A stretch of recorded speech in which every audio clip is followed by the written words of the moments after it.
to Facebook Live here at City Grow. My name's Eric. We have John Parrish here, CEO of City Grow, joining us today. Roles have switched a little bit. Yeah, great job on that intro. So excited to have John here. Today we're going to be talking about texting rules and regulations. Just a reminder, if you have any questions, feel free to comment in the Facebook Live, and we'll answer those towards the end. But John, seems like you have a lot of knowledge about this and excited to go over it. We have to do it a lot, yeah. That's right. Well, let's dive right into it and just start out by asking texting regulations in general. What? You bet. We start with the disclaimer, the fine print at the bottom, that we're not text attorneys. However, we do come across a lot of regulation. We look through it. We stay up to date on it. So we're fairly educated in it. Yeah. And I think the goal today is really just to get that across in its simplest form. Yeah, it seems like it might be kind of complicated. Yeah. So is it complicated? Well, it comes across complicated because there's a lot of voices that seem to weigh in on regulations. Okay. But when you kind of realize where those are coming from, they're not all regulated voices. Okay. So hopefully we'll kind of clarify some of that today. Talk about what regulations actually matter, and what are maybe just some best practices. Cool. And things like that. Well, let's start there. Who actually regulates it, or who? Yeah. Yeah. So let's talk about a few different organizations. So the CTIA, the Cellular Telecommunications Industry Association. I call them CSHA. I don't know if they love that or not, but CTIA, CSHA. Yeah. So this is not a government entity. They're not out there writing the laws of the land that you can be sued over, kind of a things. I guess you can be sued over anything. But they are a significant voice in that they're an association made up of members from like the mobile agencies, the wireless carriers, all of those weigh in. And the reason they're so powerful is they write regulations that if you don't comply with, they'll just shut you off.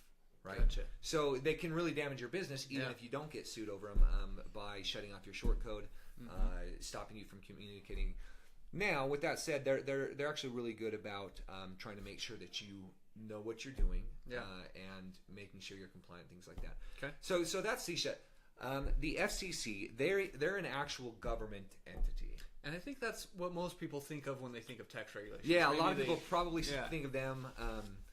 I mean, when it really comes down to it, they're the ones writing the laws. Okay. And people have been sued. Companies have been sued substantially for breaking FCC regulations. Gotcha. So they are the ones they're really concerned about consent.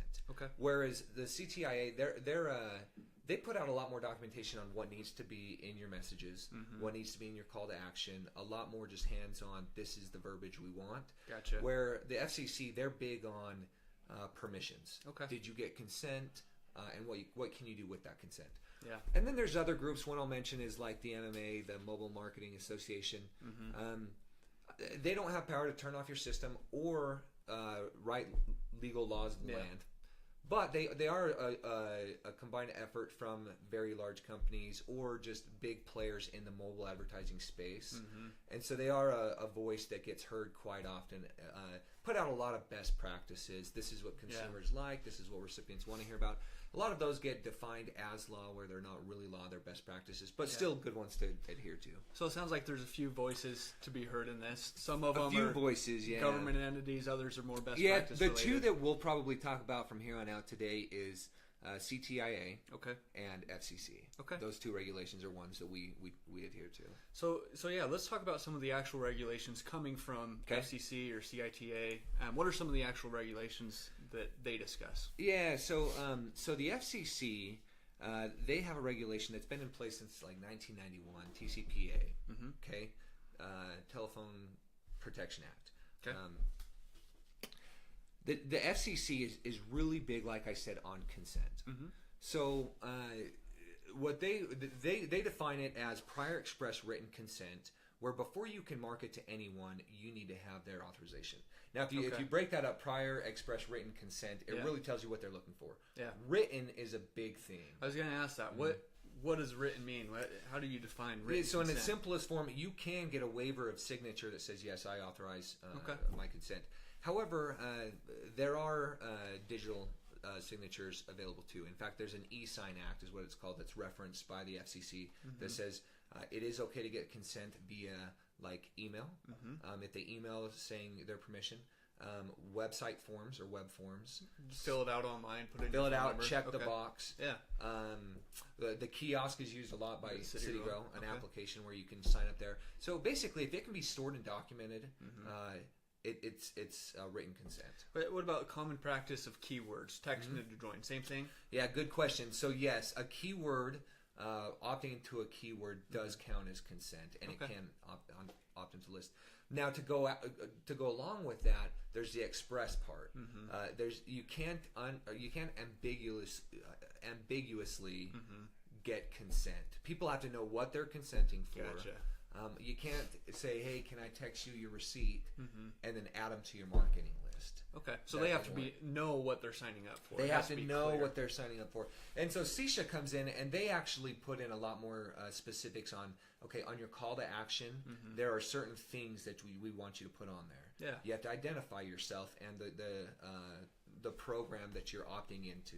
Yeah. So that's one of them. You have to have terms and conditions on there or a link to your terms and conditions. Yeah. A privacy policy that states that you're not going to share this information. That has to be on there. And then you can't share that information with other people.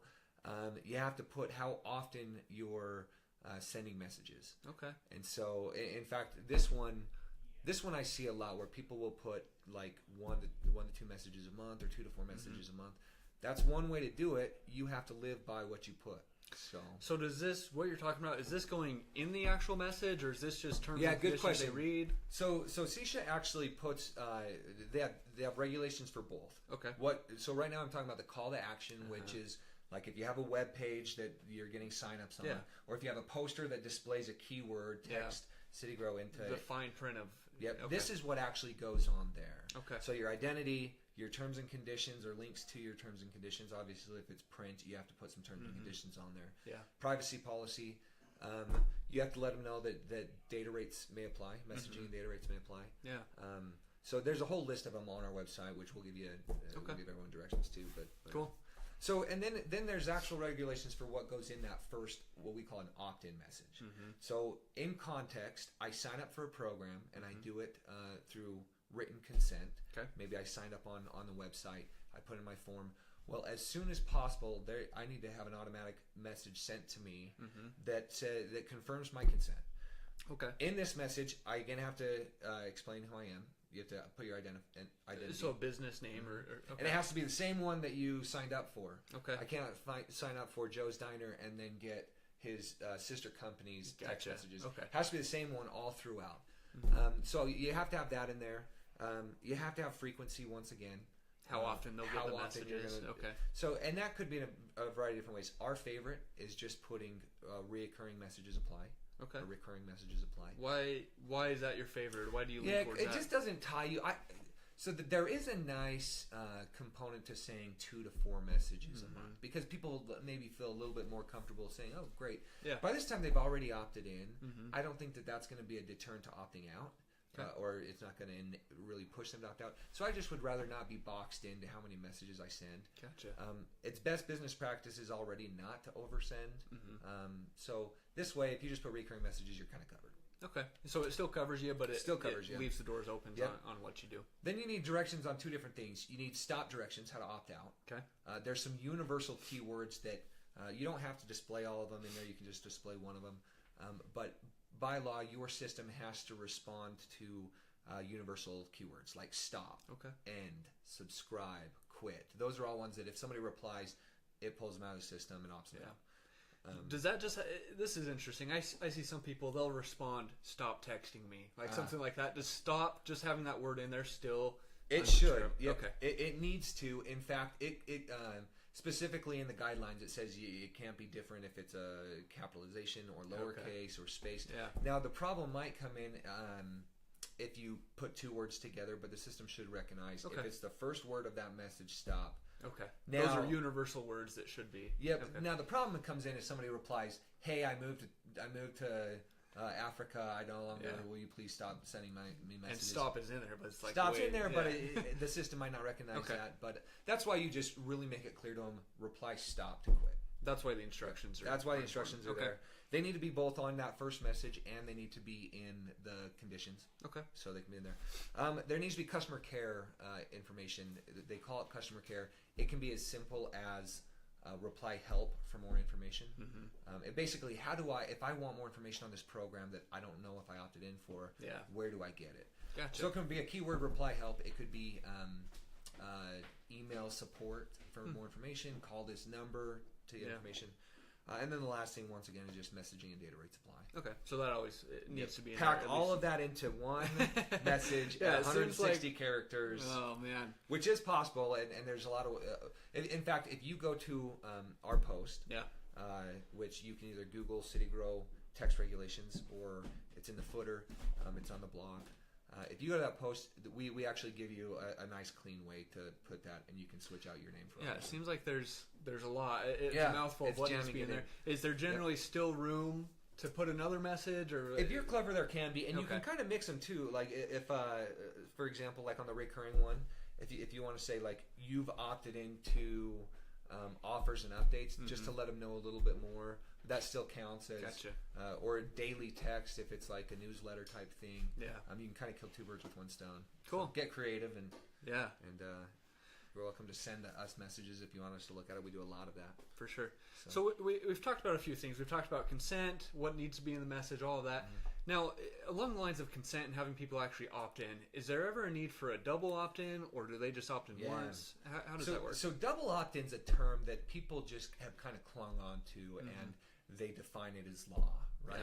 Well, part of it is. So let's say, once again in context, that I go to a store and I want to be on their text program. And they ask me at the counter, they say, hey, would you like to get texts about offers and updates? And I say, yes, please sign me up. Here's my phone number. Well, they still don't have written consent. Gotcha. Okay. So the text comes and it's informational. So with regards to informational text, now you can send that with just pre-authorized consent. It doesn't have to be written. Okay. So if it's transactional, informational, thanks for coming in today type things, it cannot have anything to do with marketing or promotions or that kind of thing. But if it's simply like a receipt message, it can go out and then ask you, reply yes if you'd like to confirm text and offers. If you confirm that you want to get text and offer updates, reply yes, or a keyword. That's what's called a double opt-in. I opted in the first time by expressing it verbally. And then the second one is actually the written one. So that's the only reason that you need a double opt-in. It is not required. It's optional. But you do have to have written. So if in that same context I went in, they had the kiosk on the counter, and I put in my phone number and clicked the box yes, I want to have them. In that context, I don't need a double opt-in. It's not necessary. Now have written consent. So once you have written consent, you don't need the double opt-in. It sounds like if you're not doing written consent, like if it's verbal for transactional, informational, that's when you want it. Okay. Or if it's in any way unclear what they were opting in for, then you probably want to get the double consent that just so you know, you're opted into a promotions list where maybe you thought you were getting this one. Let's just verify or clarify. Okay. Yep. Cool. Well, we've talked about a lot. I mean, it seems like there's a lot when it comes to rules and regulations for text marketing, different things that go into it. Let's say someone's using text marketing, but they may not be fully compliant, or a light bulb's going off because they're watching this Facebook Live. What happens then? What do they need to do? Well, so a couple things to consider. One is that a lot of people look at it and think I'll slide by because maybe it's CTIA compliance and I'm not too worried about my system getting shut off. Well, you should be worried because there are actual fines that can come out. And it's just, as far as this is where best practices do come in, and you don't want to spam your customers. You just want to be compliant, not just to be compliant, but because it's actual best business practice, and it will affect your business positively. So with that said, if you find that you're not in compliance, a couple different thoughts. One is get into compliance as fast as you can. Chances are, if you're not with CityGrow, whoever you're with can help you get in there. If not, jump, right? Find someone that will. that has that. The first thing to think about before you go through the whole checklist of compliance is, are you getting pre-written consent? If you are, you're already doing really well. Just make sure your language is correct. Now, there are some allowances for hiccups. Okay. Right? Like in the case where somebody sends, hey, I moved to Africa, I can't receive your messages anymore, please stop. They opted out. The system didn't recognize they opted out. Yeah. Well, so let's say that person in Africa gets really mad, they sue you. What it's going to come down to is, what are your practices? Do you have a practice of opting people out? Are you typically compliant? That's what's kind of looked at. Okay. So just make sure you're generally compliant. If you have hiccups, fix hiccups as fast as you can. Yeah. There are some tolerances for that, though. Cool. Yep. I would say biggest takeaway, at least what I'm getting, consent. Making sure you have consent. We've talked about some of the other compliance things, but yeah, like you mentioned, just get compliant as quick as you can if you're not already. Exactly. It comes down to consent. Yeah. Yeah. Perfect. Is there anything else regarding text regulations or rules that we haven't covered that you'd like to cover? Just a couple little ones that come to mind. We talked about that initial text of what has to be in there. A lot of times we get asked, well, what has to be in there every time? Do I have to put reply help to help every time? There's only really two things that need to be in there every time. Your identity. You have to put that in there. Typically business name. Your business name. The same one they signed up for. Yep. And then you do need at least monthly to remind them how to opt out. Okay. So you don't have to do it every time, but you do it monthly. I actually recommend that you do it as often as possible, if not every time. And why is that? Well, so it comes odd from a text messaging provider, because I want people sending a lot of text messages. Yeah, for sure. However, from a business practice, again, we're not in the game of spam. If you can keep your lists clean, and it's not just people that think you're spam, it's people that do move away or for whatever reason don't apply anymore. Yeah. Remind them how to get out of your message. You won't be paying for them anymore to receive messages, even though it's not expensive for them. But you have clean lists that perform well. Yeah. I would much rather have a slightly smaller list that performs really well than a really large list that doesn't perform at all. Yeah. Okay. Perfect. So. Well, we've referenced a few different places as far as where you can find this information. Where's the best place to find the information we've gone over in regulations in general? Well, okay, so we mentioned a few. The TCPA, the Telephone Consumer Protection Act. Yep. That's a big one. It's documented in that blog post I mentioned about. And in fact, there's about 15 different places that really refer to the same thing, the TCPA and then the guidelines put out from CTIA. Those are the two documents that if you knew like the back of your hand, you would be compliant. Okay. However, we really abbreviate them. We give you the good needs to know in there, and then we link to them. Okay. So if you're looking for those informations, go there. It'll save you a lot of Googling. Cool. And that can be found just on our website, right? Yep, on our website, both in the footer, or you can even just Google City Road text regulations, and it'll be first on the list. Perfect. Well, let's see if we have any questions coming in on Facebook Live. And then, let's see what we have. Oh, so I've got one for you. Do you? Porting.